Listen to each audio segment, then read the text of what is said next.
Exercise 26. This is about an inequality that involves certain points. In the xy plane, which of the following inequalities is satisfied by all of the points shown? A with coordinates 3, 2, B with coordinates 2 and 5, and C with coordinates 1 and -1. Here, we could do that algebraically. And by that, I mean we could take the coordinates of each one of these points, which are always in the form x and y, plug them in A, B, C, D, and see which one of these possible suggestions makes it true for all of them. However, since we are working with SAT after all, and since we are given the use of Desmos, we will try to do that geometrically. To begin with, I'll plot all points given. So 3, 2, and I'm gonna name that as point A. Then 2, 5, 2, 5, and I will label it as point B. And thirdly, 1, -1, and I will label it as well as point C.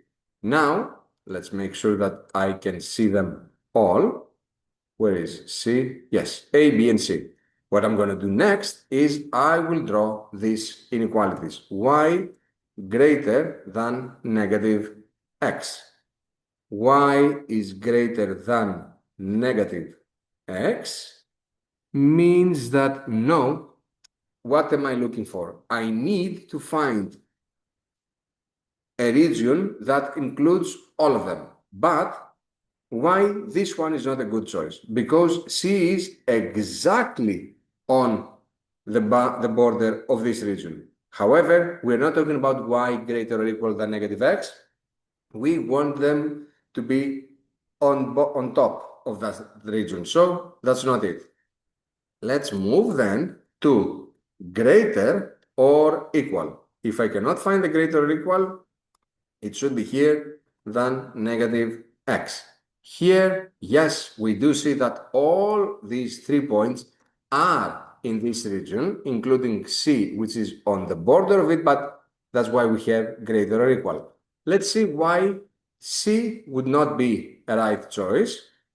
Y less than x plus 2, we can clearly see that B is not in that region, so that should have been rejected. And finally, x smaller than 2, A is not on that region as well. So the only suggestion that would include all these 3 points is B, and therefore the right answer here would be B.